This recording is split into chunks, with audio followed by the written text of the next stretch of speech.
С момента окончания школы, когда я волевым усилием забыла всю ботанику, и вот буквально до прошлой недели, я была уверена, что водоросли растут в воде. По их названию – водоросли. Я думала, что этим водоросли и отличаются от всех остальных растений, тем, что они живут под водой. Пятиклассники уже радостно прыгают на стульях и выкрикивают с мест. И они правы. На самом деле русское название «водоросли» несколько дезориентирует. Жизнь в воде – это далеко не единственное и не обязательное свойство водорослей. То есть подавляющее большинство водорослей действительно живут в воде. Но существуют и такие, которые могут жить на суше или внутри почвы. К примеру, лишайники – это симбиотические сожительства грибов и специфических водорослей. Зеленый налет на берегу возле реки – это вполне живые сухопутные водоросли.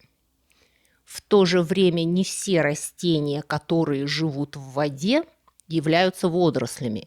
Например, кувшинки или лотос водорослями не являются. Они относятся к высшим растениям.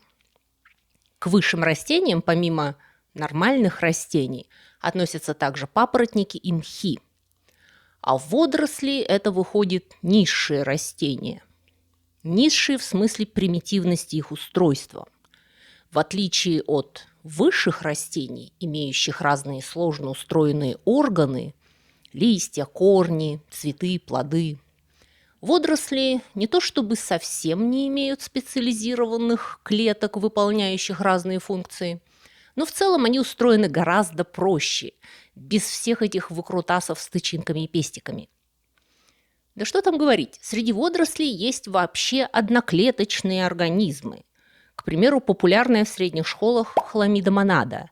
Это просто одна клетка со жгутиками. И это, тем не менее, уже самостоятельное растение, одна штука водоросли. Следующими по уровню организации являются нитчатые водоросли, которые состоят из ряда клеток, выстроенных в шеренгу. Тонюсенькие, в одну клетку толщиной ниточки. Это тоже уже полноценные водоросли. Это та слизь, на которую вы наступаете ногами, когда лезете в пруд. Более серьезными и более сложными в своем устройстве водорослями являются те, что мы находим на берегу в часы отлива, и которые уже выглядят как большие листья или плетки, или палки, или ветки. Многие из них, на первый взгляд, похожи на высшие растения. У них есть вроде бы листья и стебли, но на самом деле у водорослей нет полноценных тканей, как у нормальных растений. Их клетки не так сильно дифференцированы. И то, что мы считаем листом водоросли, называется талом или слоевище. Поэтому, когда вы, например, находите на берегу какую-то коричневую ерунду, которая выглядит как мочалка с листьями, но на ней также еще болтаются какие-то шарики, скорее всего, это водоросль саргассу. И эти листья не листья, и эти шарики не являются ее плодами или ягодами, как вам кажется на первый взгляд. Это у них поплавки. С помощью этих шариков саргассы держатся на поверхности. У водорослей не бывает ягод, не бывает плодов, так же, как и цветов. Они размножаются или тупо делением, или спорами. И многие водоросли, включая всеми любимую хламида монаду, могут по настроению размножаться или так, или так. Все это время я подводила вас к, собственно, теме нашей сегодняшней беседы. О том, как в середине прошлого века Япония чуть было не лишилась суши, потому что жизнь водорослей в океане – это огромная и все еще не до конца разрешенная загадка.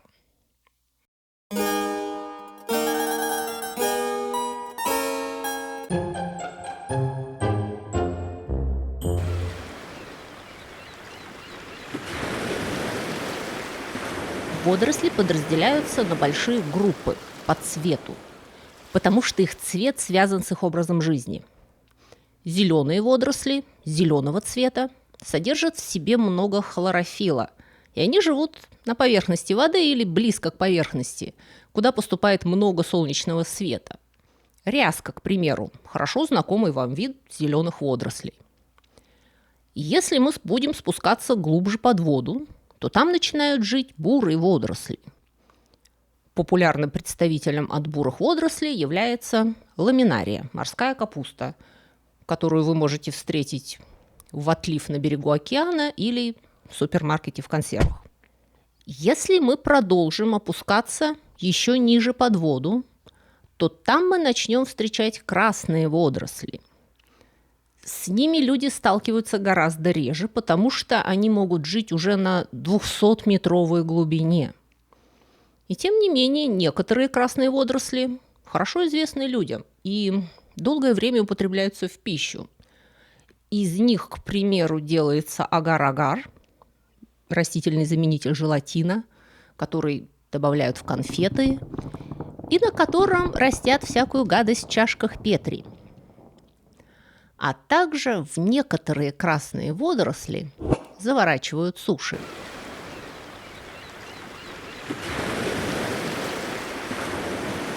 Вообще, нори – это японское название съедобных красных водорослей из рода порфира.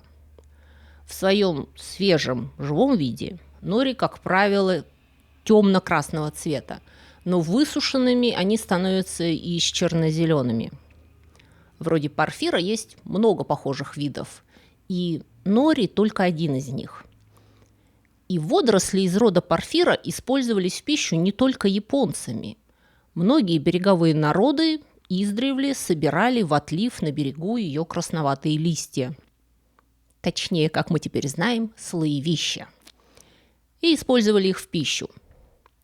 На противоположной от Японии стороне земного шара, на берегу другого океана, в Уэльсе, местные ели лавер, другой подвид порфиры.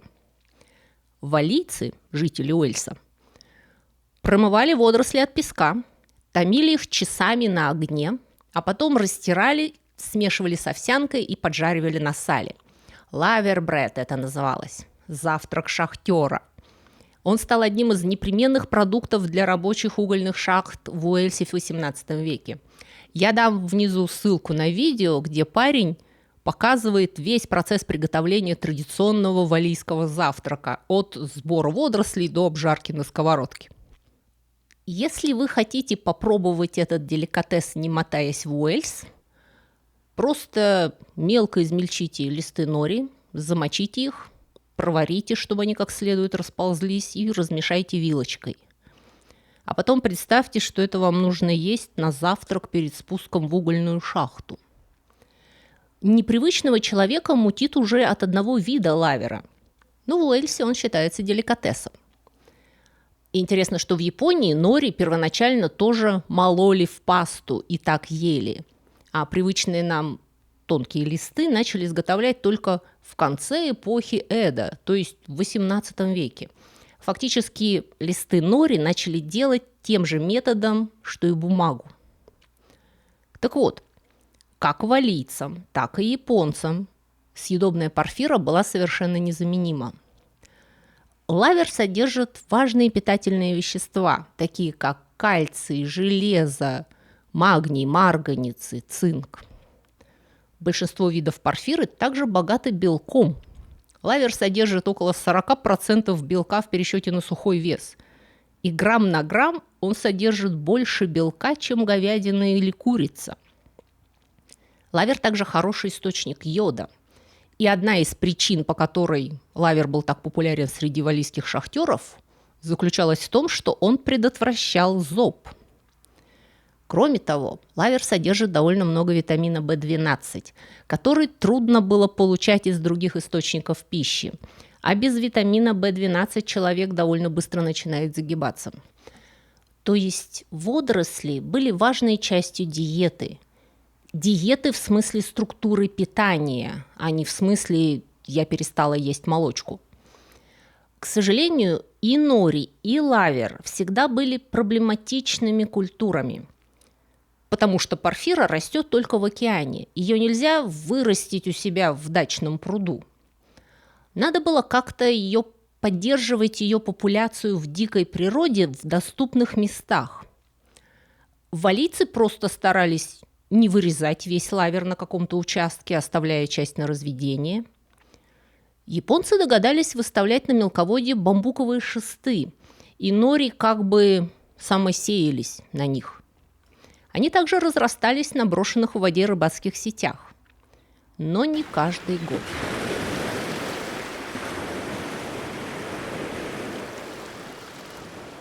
Листья, то есть слоевища порфиры, на удивление прочные, несмотря на то, что их толщина составляет всего 1-2 клетки. И имеют довольно скромные размеры, особенно по сравнению с другими съедобными водорослями. К примеру, ламинарии, которая может вырастать до 30 метров в длину. Обычно лист порфиры не более 20 сантиметров в диаметре. За довольно прочную ножку, выходящую из центра, порфира прикрепляется к камням или ракушкам, или предоставленным японскими фермерами сетям. И растет так поодиночке или плотными колониями. Это однолетнее растение, которое почти полностью исчезает летом, а затем загадочным образом появляется вновь к концу осени. Или не появляется, как повезет. В Японии нори называли травой удачи из-за ее непредсказуемости. Нарочно и гарантированно развести нори людям не удавалось. Даже когда уже в XIX веке люди осознали, что водоросли размножаются спорами, и они научились эти споры видеть в микроскоп и при необходимости собирать их, им все еще не удавалось развести нори. Даже если посадить порфиру в аквариум, в замечательную вроде бы водную среду, она выбрасывала споры, но из этих спор не вырастали маленькие водоросли. И это совершенно сбивало с толку всех. То есть порфира существовала для людей в виде или взрослых особей, или спор. А между спорами и большими водорослями был беспросветный провал, который ни ученые, ни японские фермеры, ни уэльские шахтерские жены не могли заполнить. Посеять нори не удавалось. И долгое время это была просто регулярная проблема нищих прибрежных деревень на берегах Тихого и Атлантического океанов. Пока не настал 20 век с его ужасами и глобализацией. Сказать, что 1940-е годы были для Японии чрезвычайно тяжелыми, это ничего не сказать. Но для кого они были легкими? Поражение в войне, атомные бомбардировки, капитуляция, оккупация, полная разруха, голод. Чтобы не вымереть, Япония запрашивает продовольственную помощь у оккупантов. Ее хозяйство в руинах. И до того, как Япония совершит свое экономическое чудо, пройдет несколько совершенно черных лет. И как если бы всех предыдущих проблем не доставало, начиная с января 1948-го через Японию проходит серия тайфунов. Они мало того, что разрушают все, что еще стояло на берегу, но еще и смывают в море всю грязь, всю химию, все промышленные загрязнения войны и послевоенных лет. Той осенью жители прибрежной Японии обнаружат, что красные водоросли порфиры на прибрежных скалах и растянутых специально для них сетях не появились совсем. Япония осталась без нори. И еще раз подчеркну, что в те годы, да и вообще всегда, нори для японцев не были просто экзотической фиговинкой, которую вы брезгливо отпихиваете вилкой на край тарелки. Япония потребляет нори в больших масштабах. Это обязательная часть национальной диеты. Нори добавляют не только в суши, но и в другие блюда. И в годы голода, когда значительная часть населения жила на рисе по карточкам, нори были незаменимым источником важных микроэлементов, которые отделяют просто голод от голодной смерти. Исчезновение нори в стране было настоящим бедствием. Если бы нори исчезли насовсем, Японии пришлось бы полностью перестраивать всю стратегию кормления населения. нужно было бы придумывать совершенно новые источники белка, витаминов и минералов. Но на их счастье, в следующем году в британском журнале Nature выходит статья, озаглавленная «Фаза конхацелис в жизненном цикле Порфирия умбикалис», подписанная Кэтлин М. Дрю.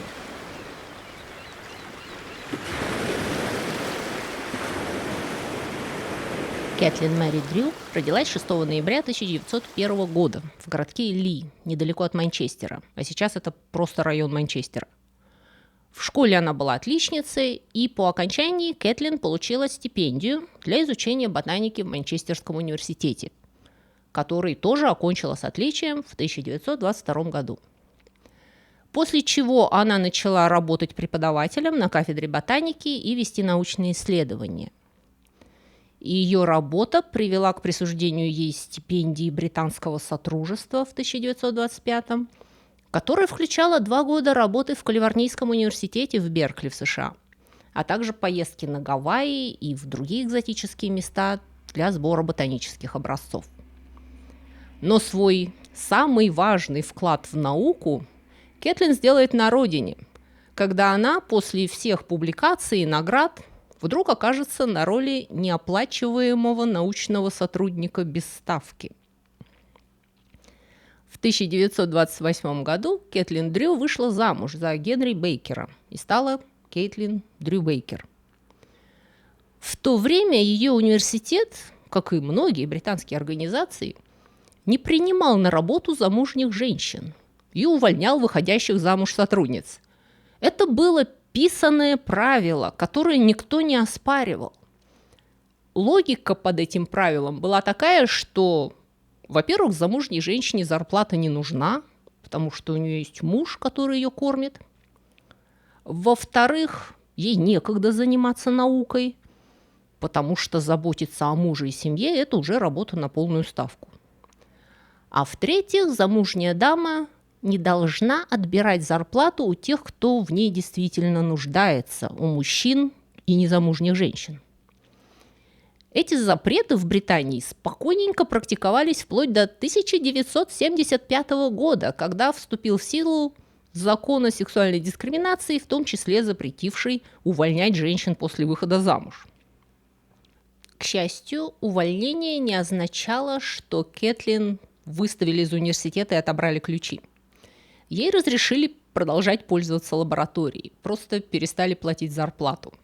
И Кэтлин на совершенно бесплатной основе проведет 9 лет своей жизни, пытаясь разрешить старую научную загадку, над которой давным-давно ломали головы ученые и жители побережья 2 океанов.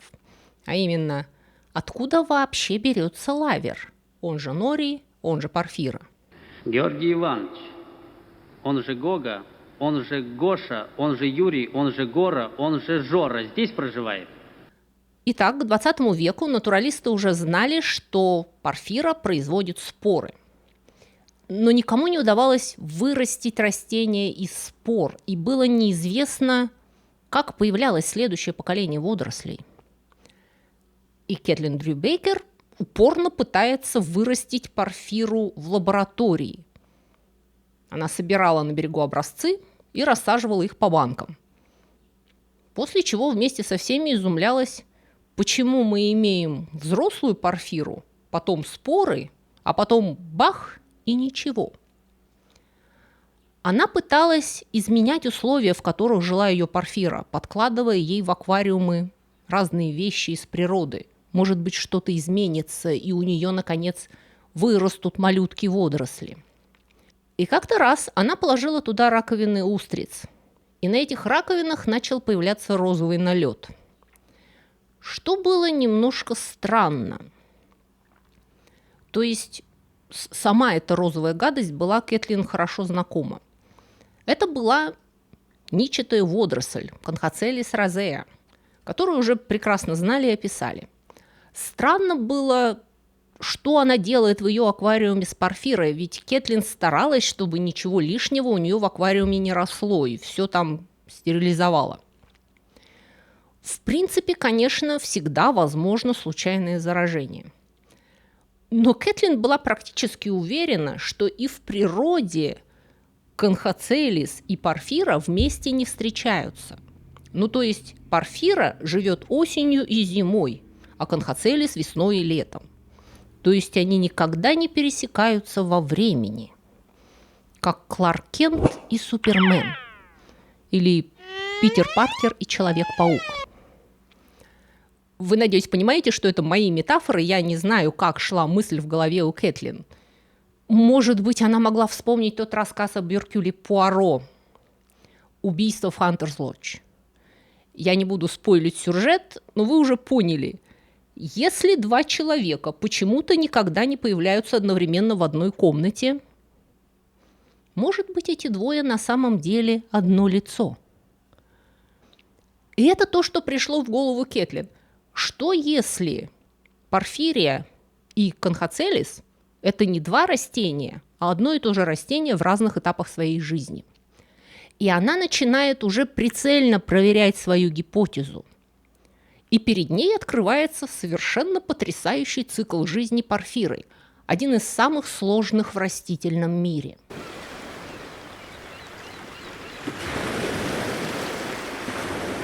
Я понимаю, что наше сегодняшнее занятие очень сильно углублено в ботанику, но потерпите еще чуть-чуть.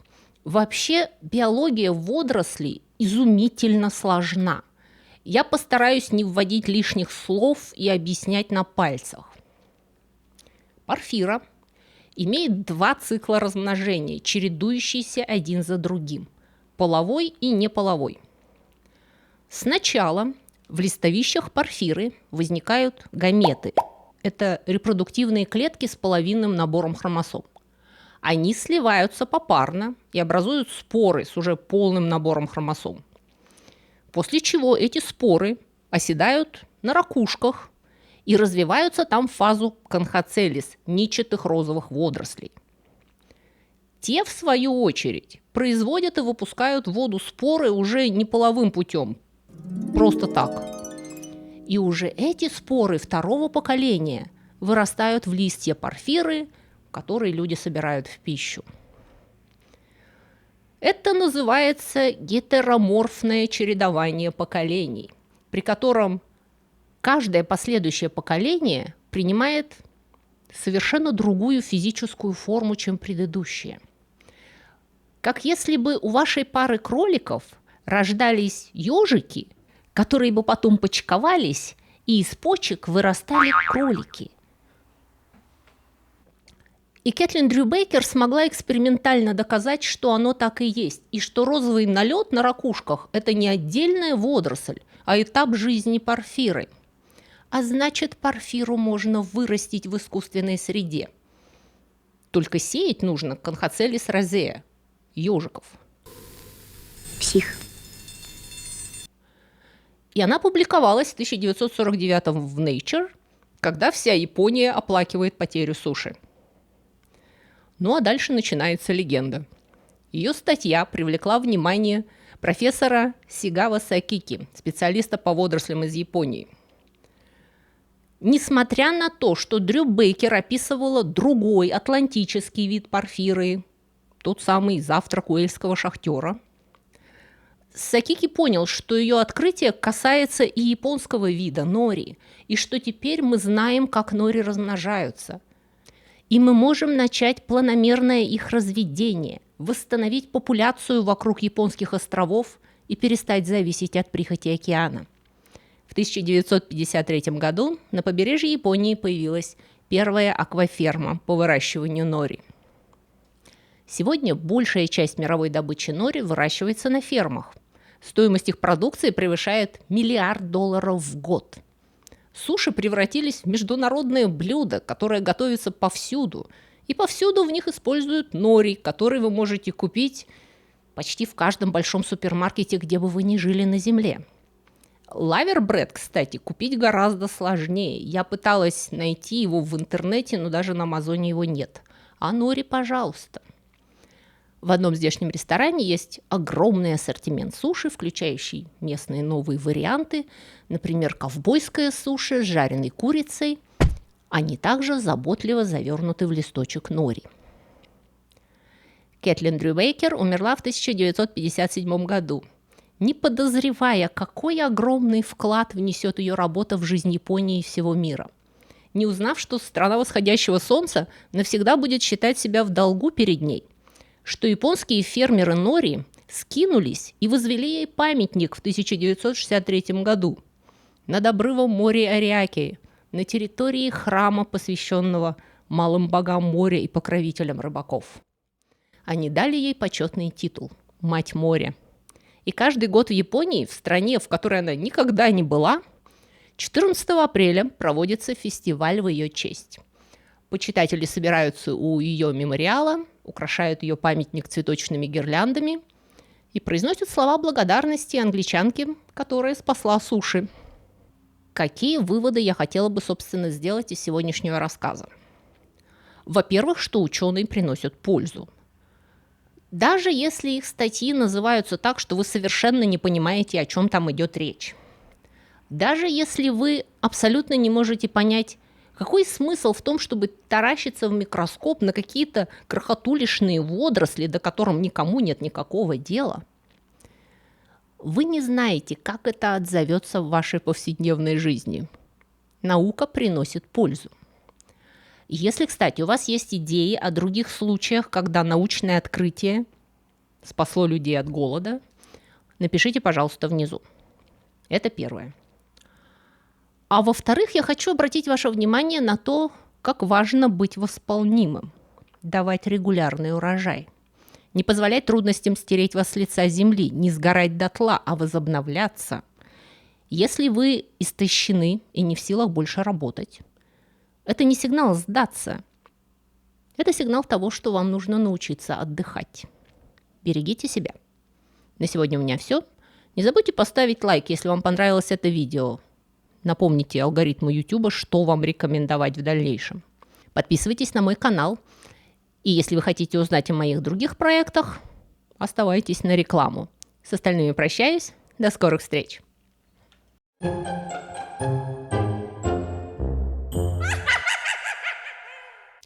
Друзья мои, если вы скучаете между субботами и хотели бы больше и чаще узнавать всякие интересности, касающиеся истории культуры, и особенно истории бескультурья, то вы можете подписаться на мой блог на Бусти или Патреоне.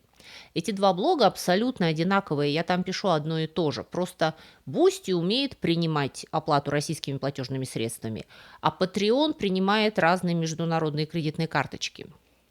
И на этих блогах я почти каждый день публикую занимательные рассказы с картинками. Это на первом уровне подписки.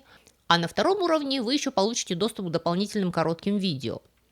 Кроме того, если вам не нравится вся эта реклама, которую в вашей стране вставляет в мои видео YouTube, это еще одна причина подписаться на блоги, потому что там я размещаю субботние видео без рекламы и на 15 минут раньше, чем на YouTube.